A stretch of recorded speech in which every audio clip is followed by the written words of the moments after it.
llanura de la piel ajena. La ternura a la que canta Valeria Castro, la palmera Valeria Castro, que nos ayuda a iniciar la conversación con la persona luminosa que nos acompaña hoy en la tarde en Gente Luminosa, Arima León, cineasta. Bienvenida, ¿cómo está? Muchas gracias por acogerme hoy aquí. Un placer hacerlo y además con Valeria Castro, que siempre es un acierto. Arima, ¿por qué la has elegido para abrir la conversación? No sé, Valeria, siento que es como una renovación de lo que se entiende que puede hacer Canarias fuera, ¿no? Y siempre me gusta como reivindicar voces de aquí. Del amor que agota de tus pensamientos. Parece que fui Justamente ayer a esta hora hablábamos en Gente Luminosa aquí en Roscas y Cotufas, Arima, con un divulgador, con Raúl Luanche Rosa, y nos contaba, fruto de esa generación de la que él también forma parte, en una revisión también de la Canarias que somos, de la Canaria a la que aspiramos también, y esa Canarias contra la que él también se revela, fruto de esos tópicos o de lo que otros, como otros nos han pensado. No sé si también te sientes tú parte de este motor de cambio. Yo siento que hoy en día existe como un movimiento creativo de resignificar lo que es Canarias. Quizás también yo vengo de una generación que por un tiempo estuvo muy reacia a la imagen de lo que había de Canarias, es decir, cosas que no nos representaban.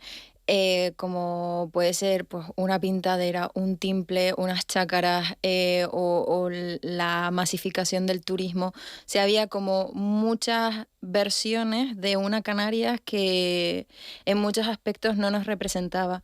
Y creo que poco a poco esa reacción, que entiendo que debe ser natural, poco a poco la hemos ido como transformando y revisitando para reconciliarnos un poco con el territorio. La cultura en general sirve también para eso. 100%, sí. Y es súper importante sentirnos y vernos y escucharnos en todo tipo de espacios. En mi caso, en el aspecto cultural y particularmente en el cine, es fundamental. ¿Cuándo se convierte ese ámbito cultural y el cine en concreto, Arima, en esa herramienta que tú consideras que ya forma parte de tu vida? ¿Empieza como en muchas ocasiones como un juego, como una novelería, o también es fruto de la casualidad, de la que muchas veces la vida llega, sorprende y dices, bueno, también puedo caminar por aquí? Yo creo que para mí la expresión del arte ha estado siempre presente desde que era una niña. Mis padres siempre me dieron como mucho espacio para la creatividad y siempre la he explorado de muchísimas maneras, desde la interpretación, el teatro. Recuerdo tener 8 años y con mis vecinas hacerles sesiones de títeres a los amigos de mis padres, que por desgracia, bueno, desde aquí les pido perdón de todo lo que les tuve que hacer pasar. Pero realmente creo que ha sido como algo que ha estado presente en mi vida de forma innata, no sé si innata, pero sí desde siempre. Y ahora pues el cine yo entiendo que es como la unificación de todas esas, de todos esos intereses.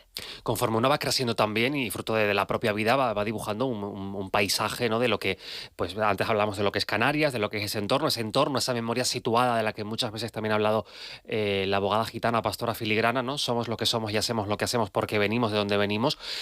Fruto de todo eso, ¿cómo es la mirada que tú intentas configurar también a través de tu cine? ¿Cómo es esa historia? ¿Cómo son esas historias que tú quieres contar? Lo cierto es que no es que me plantee cómo es mi mirada, sino que directamente plasmo en la historia lo que me rodea, precisamente como bien has apuntado tú.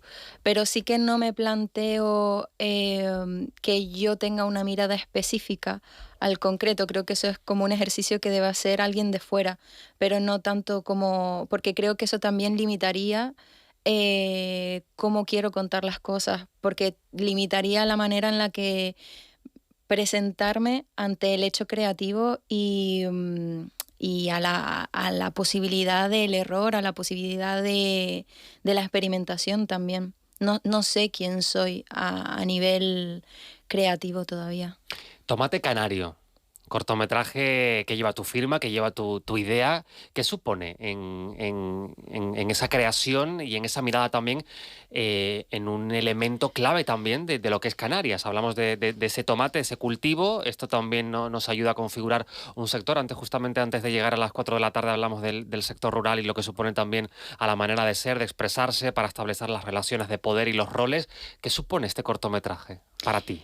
Desde el punto de vista narrativo, fue la primera vez que yo quise contar una historia, entre comillas, lineal, no trabajar desde la experimentación, que era lo que había hecho desde que empecé a rodar cortometrajes mientras estudiaba interpretación. Y también era como este ejercicio de volver a las raíces que te comentaba antes, de cómo reconciliarme desde una mirada posmoderna a la ruralidad de donde viene mi familia, a esa Canarias que está absorta por el trabajo, el sudor y el no, y la falta de conocimientos también. Entonces, un poco era como reconciliarme con esa Canarias, con la Canarias de mi familia, con la Canarias de donde yo vengo, pero desde un prisma distinto, porque al final yo vengo de una familia donde los saltos generacionales son grandísimos. Mi tío Antonio, por ejemplo, aprendió a escribir cuando tenía 55 años con Radio ECA y yo ahora soy doctora. Entonces realmente ha existido un cambio abismal en mi propia familia y creo que en Canarias en general también.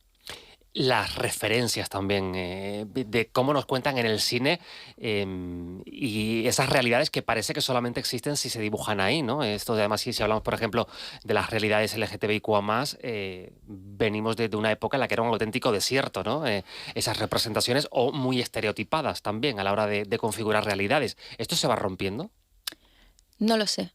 Creo que sí es cierto que estamos en un momento de mayor libertad, según donde pongas el prisma, evidentemente, porque el mundo es muy, muy vasto y a veces tenemos una mirada como muy occidentalizada y creemos que nosotros somos el centro del mundo, por lo tanto, bueno, han cambiado las cosas. No lo tengo claro porque tampoco tengo datos a un nivel amplio, pero sí es cierto que en Occidente, poco a poco, desde quizás 2010, 2013, han empezado a haber mucha más cantidad de contenido LGTBQ+. Em, Sin embargo, no creo que sea como representativo para poder significar un cambio. Es decir, hay mucho más, pero no es suficiente todavía. Y después hay otra cuestión, y es que sean las propias personas LGTBIQA+, al igual que las propias mujeres, que cuenten estas historias, que no sean contadas por otras personas, que lo ven desde un mundo ajeno. Esto también, no sé si se va rompiendo esta inercia o se van permitiendo ver personas que también son capaces de contar sus historias y que no son otros los que lo cuentan de la manera que quieran. Es que al final esto es un debate como muy rico porque incluso ser del colectivo no te hace merecedor o merecedora de contar según qué historias, ¿no? Es decir, yo no sé si podría contar la historia de alguien teniendo el sesgo que tengo como mujer, cisgénero, blanca, de clase baja, pero con recursos suficientes como para poder haber rodado una película. Entonces es como, no tengo claro que, o sea, entiendo que no se deba limitar el hecho creativo a nadie, pero también creo que como creadores y creadoras tenemos una responsabilidad que no siempre se valora y que no siempre está en el centro.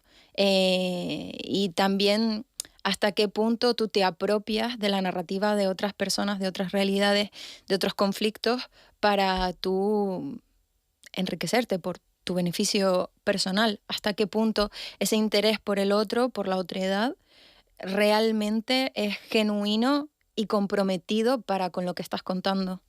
Este debate es un debate que está muy vivo, Arima. Mm. Y entiendo bueno, que no hay certezas. Es un debate que se mueve, ¿no? Las líneas están muy difusas. Sí, por eso siento que yo no tengo como una opinión formada al 100% al respecto y todavía estoy como queriendo encontrar un poco como los matices, ¿no? Hace poco, no recuerdo a quién se lo escuché decir, que siempre tienes como que tener una visión radicalizada de lo que se piensa, ¿no? Y creo que el hecho creativo es muy complejo. Pero sí es cierto que creo en el compromiso de la creación. Es decir, que si tú formas parte, quieres, por ejemplo, en mi caso, que yo quiera contar la historia de una persona trans o que yo quiera contar la historia de un hombre gay, sería complejo para mí entrar precisamente en esas narrativas sin yo haber vivido de cerca o al menos haber aportado algo a esa comunidad o a esa narrativa. Es decir, me apropio, cuento mi historia y ya está, o decido, pues, no sé, crear una campaña de apoyo, que estas personas participen de esta narrativa, se recreen ellas mismas o ellos mismos en estas visiones, o yo simplemente estoy contando lo que a mí se me venga en gana y ya está. Son las 4:16, conversamos con la cineasta Arima León. Recuerdo así, en el eco de unas palabras que tuyas creí, un paisaje en la ventana pintado feliz, alguien que no fui. Me recuerdo aquí, en el tiempo que te di, el reflejo de unos ojos en un marañil, saber y no decir.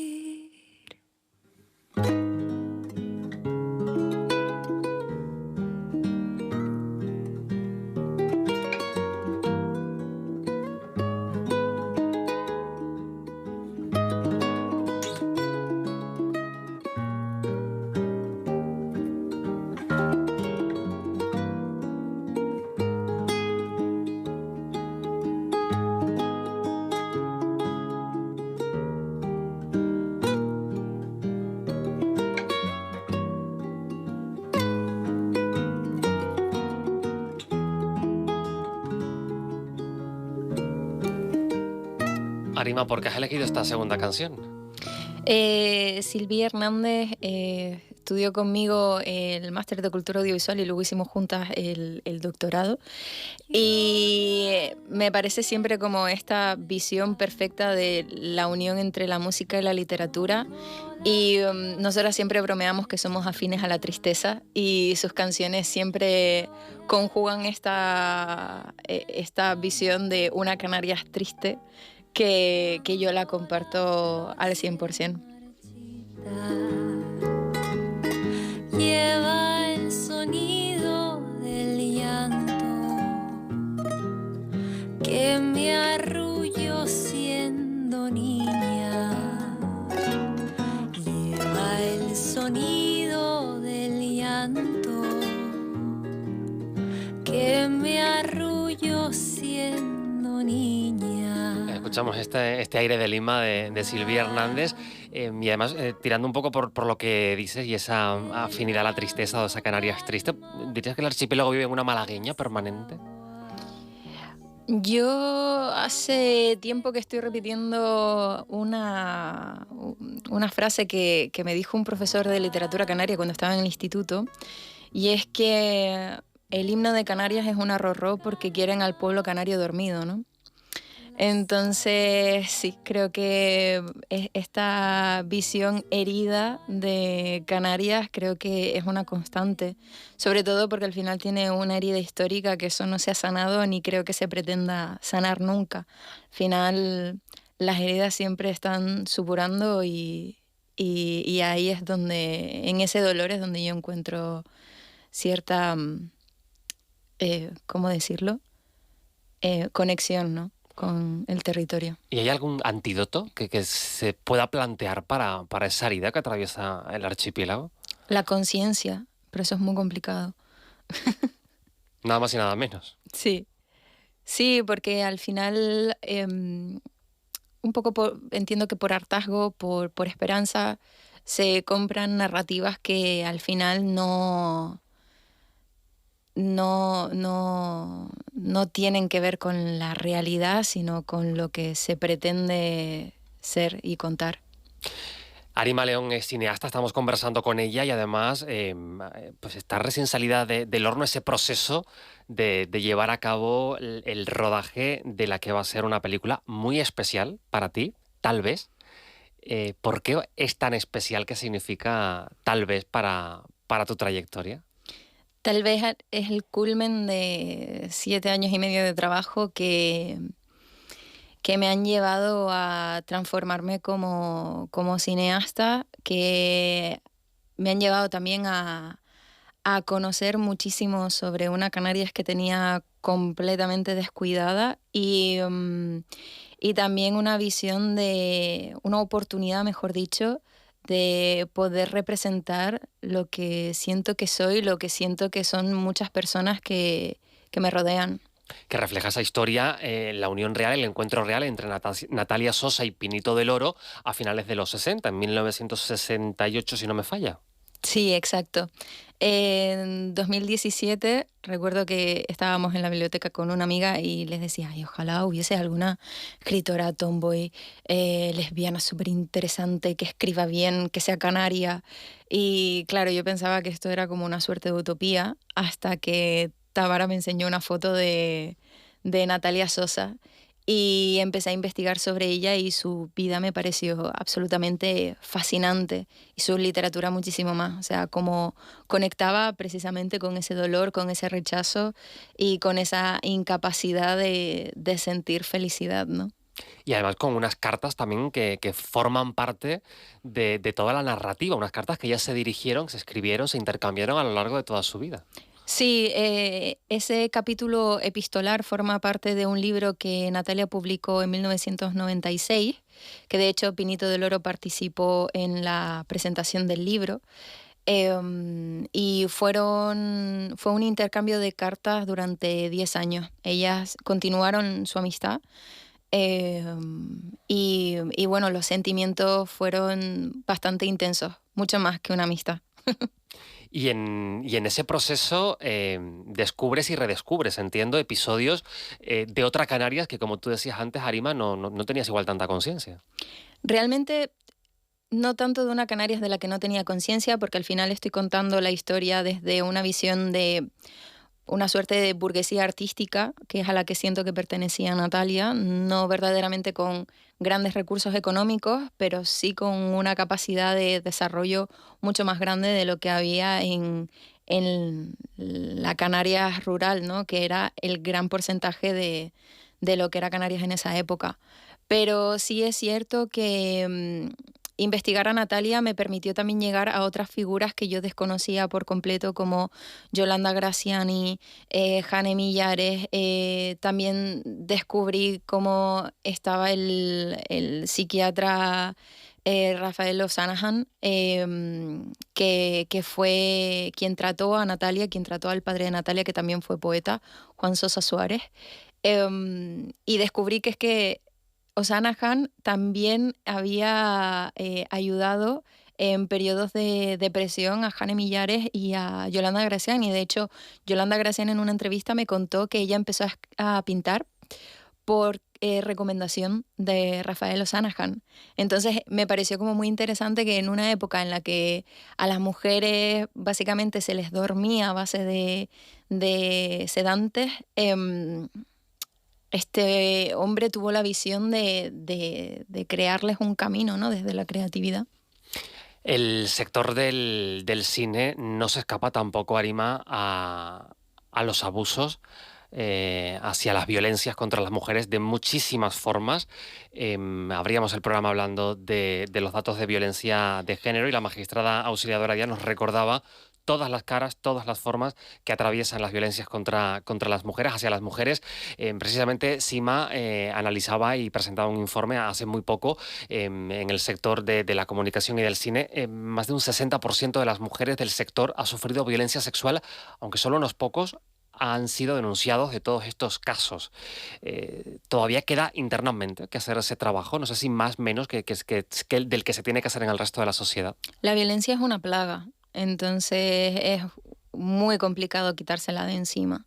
Sin embargo, creo que desde los cargos superiores dentro de lo que supone una jerarquía del cine, aunque yo detesto un poco como esta visión jerárquica, pero entiendo que es necesaria por pura funcionalidad del proceso creativo, pero sí creo que tenemos que tener la responsabilidad de que si conocemos a personas que han sido pues victimarios, pues echarlos directamente del equipo y tener mucho cuidado con a quién contratamos y cómo elaboramos nuestros equipos de trabajo. Es cierto que muchas veces se te escapa porque tampoco eres detective, ¿no? Pero sí es cierto que creo que desde los pequeños núcleos, y al menos yo tengo el compromiso en ese sentido, sí que se pueden hacer pequeños cambios para poder transformar este tipo de situaciones. Hay un denominador común también muchas veces, no solamente en quienes lo sufren, en las víctimas, sino también en el alrededor, el miedo y cierta complicidad implícita de no querer o no saber si conviene dar el paso de señalar a quien ejerce violencia. ¿Lo percibes así también, Arima? Sí, es normal, porque al final somos trabajadoras y hay que pagar un alquiler, tienes que tener ciertas obligaciones con las que tienes que cumplir. Y para eso necesitas trabajar, y los entornos de trabajo, en este caso cinematográfico que estamos hablando, son entornos muy limitados, que cuesta mucho entrar y cuesta mucho mantenerse. Entonces entiendo perfectamente el miedo que puede suponer el no participar de la denuncia pública.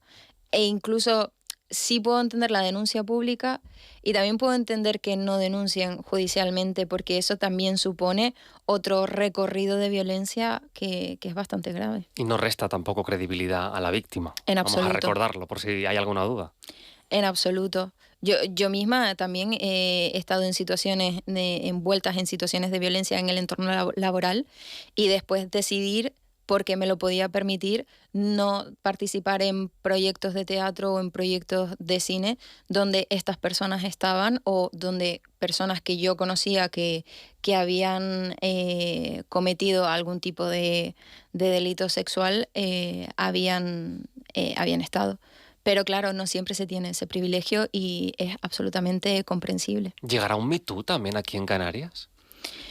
Yo creo que en su momento se intentó el año pasado, pero al final creo que no se puede comparar el Me Too como tal en regiones tan periféricas como es la nuestra. Al final el Me Too surge en Hollywood con unas voces que son muy fuertes a nivel social. No es lo mismo que alce la voz, no recuerdo ahora actrices, Salma Hayek, por ejemplo, que alguien que es completamente anónimo en Canarias, que igual no hay mucha gente que la sepa poner en un mapa. O sea, pensando a nivel global, ¿no? Pensando en un impacto real en este tipo de situaciones y de violencia. Estamos conversando con la cineasta Arima León en este Gente Luminosa de hoy. Arima, te voy a presentar a nuestro compañero Víctor Reyes. Víctor, bienvenido, por cierto. Muchas gracias. Buenas tardes, Porque Arima. nunca avisamos, Arima, a nuestras invitadas en Gente Luminosa, pero siempre les sometemos a un pequeño test final, inofensivo, creo, al que te toca responder también. Vale, no sé si estoy preparada. Sí vas a estarlo, porque son preguntas súper sencillas, Arima, y no te van a costar... No mientas. No, son súper sencillas, de verdad. Y además, lo que queremos es que la respuesta sea fácil y que la persona no tenga que pensarla mucho. Así que te voy a hacer una serie de preguntas, Arima. ¿Estás preparada? No. Pues vamos a ello, aunque no lo estés. Venga, la primera. Si pudieras llevar cualquier historia real o ficticia al cine, sin preocuparte de presupuesto ni nada de esto, ¿cuál llevarías? Pues la novela de Sarah Waters, Deep in the Velvet. Muy bonita, no la conozco, pero me la apunto. Segunda pregunta. ¿Hay alguna rutina o algún ritual que hagas antes de escribir o de dirigir un proyecto? No, o sea, cuando siento que me llama la escritura, lo hago y soy también muy proletaria con eso. Es decir, si tengo que escribir, escribo y punto. Te dejas llevar. Sí, no, y que si no estoy inspirada, busco herramientas para desatascarme. Pero si necesito escribir, pues escribo. Perfecto. Y la última, ¿qué te gustaría que sintiera el público después de ver tu último proyecto, tal vez, que todavía no ha salido, pero qué esperas? Pues que sea como una tirita para esas heridas que todas y todos acarreamos en algún momento de nuestra vida. Perfecto. Pues mira, no era para tanto, ¿no? Bueno, la verdad. Pero bueno, esto no es lo Hasta peor, luego. esto no es lo peor. Ok. Lo cierto es que ahora te voy a presentar a una personita, bueno, o a un ente, por así decirlo, que es Guaidil. Guaidil, buenas tardes. Hola, Arima. ¿Lista para unas preguntas rápidas? Vale, Es nuestra inteligencia artificial, Arima. No sé si la has usado alguna vez. La sí, inteligencia por artificial. supuesto. Una gran herramienta, pero a la que hay que tenerle un poquito de miedo también. Por supuesto. Es una herramienta que tiene que ser como el Word. Sometida a nosotros, aquí lo decimos. Exacto. Está sometida al equipo de Roscas y Cotufas. ¿eh? Exacto. Aquí Guaidil hace lo que digamos nosotros. Así que Guaidil, primera pregunta. Si pudieras conversar con cualquier cineasta del pasado, ¿a quién elegirías? Ay. O más que cineasta, personalidad, a lo mejor también puede ser, ¿no? Referente. Mary Pickford, que fue una de las fundadoras de una gran compañía que fue en Estados Unidos y fue una de las primeras mujeres productoras. Qué bueno. Si no te dedicaras al cine, ¿en qué otra forma artística o medio te expresarías? El teatro, sin duda. Bueno, pues Guaidil, mira, Arima está respondiendo, vamos, mejor imposible. Sencillita, Sí, sí, a tiro rapidita. hecho. Así que nada, Guaidil, vamos a la tercera. Si pudieses elegir ser un animal, ¿cuál serías y por qué? Uy, pues aquí me cogió. Esta se la hacemos a todos los invitados de nuestro... Es probablemente, Sí, me sí, atrevería sí. a decir, la La más difícil. ¿no? Sí. Puede que un gato, porque me dan de comer, me limpian el arenero y estoy panza arriba todo el día. Bueno, perrito también podría ser, ¿no? Sí, pero yo no tengo tanta energía perruna. Te sientes más identificada con un gatito, ¿no? 100%. Con los Sí, felinos. sí. Qué bueno, pues bueno. Pues Guaidil, muchas gracias. Gracias a ti. Víctor, gracias. Gracias a ustedes. Gracias, Arima, por Muchas responder. gracias. Arima, ¿cómo de complicado no es crear en Canarias, encontrar los apoyos, los recursos? Porque esto no se hace fácilmente, esto es muy pico y pala. Sí, es muy complejo, la verdad. Durante los 7 años que estuve levantando el proyecto, en una primera etapa por mi cuenta, fue terrible. Primero porque es muy complicado conseguir recursos para moverte de Canarias, porque realmente para levantar estos proyectos tienes que estar dentro de la industria cinematográfica y eso se mueve en festivales, laboratorios que siempre o casi siempre están fuera de Canarias. Entonces conseguir los recursos para poder salir ya es toda una odisea. Yo tuve la suerte de que finalmente Inefable, que es la productora que se hizo cargo del proyecto, pues tiene una visión que apuesta por un cine que se rueda en Canarias y con una visión bastante amplia presupuestariamente hablando, ¿no? Y eso ha sido todo un privilegio para mí, porque esta película no se podría, si la hubiese rodado con otra productora, no se habría podido llevar a cabo ni una cuarta parte de lo que hemos hecho.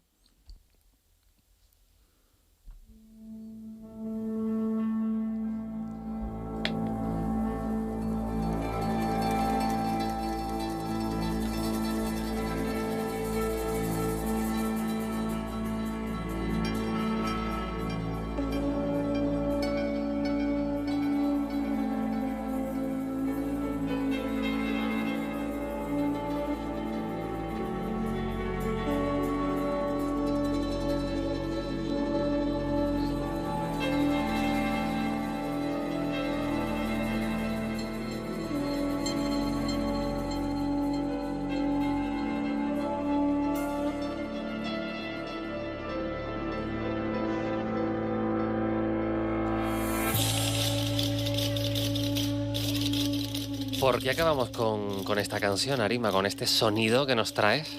Pues Aranfaigo es una canción del grupo Atlántida, que lo conocí de hecho por Silvia Hernández. Y recuerdo que al primer concierto que fui de ellos estábamos en fase de desescalada. Y la mascarilla me sirvió casi como compresa para absorber todas las lágrimas que eché durante ese concierto, porque me hizo precisamente conectar como con esta herida y este dolor que a veces siento que es Canarias, ¿no? Arima León, gracias por venir hoy a Roscas y Cotufas, ser nuestra persona luminosa y ayudarnos a dibujar esa Canarias a través de tu mirada. Gracias a ustedes por tenerme aquí.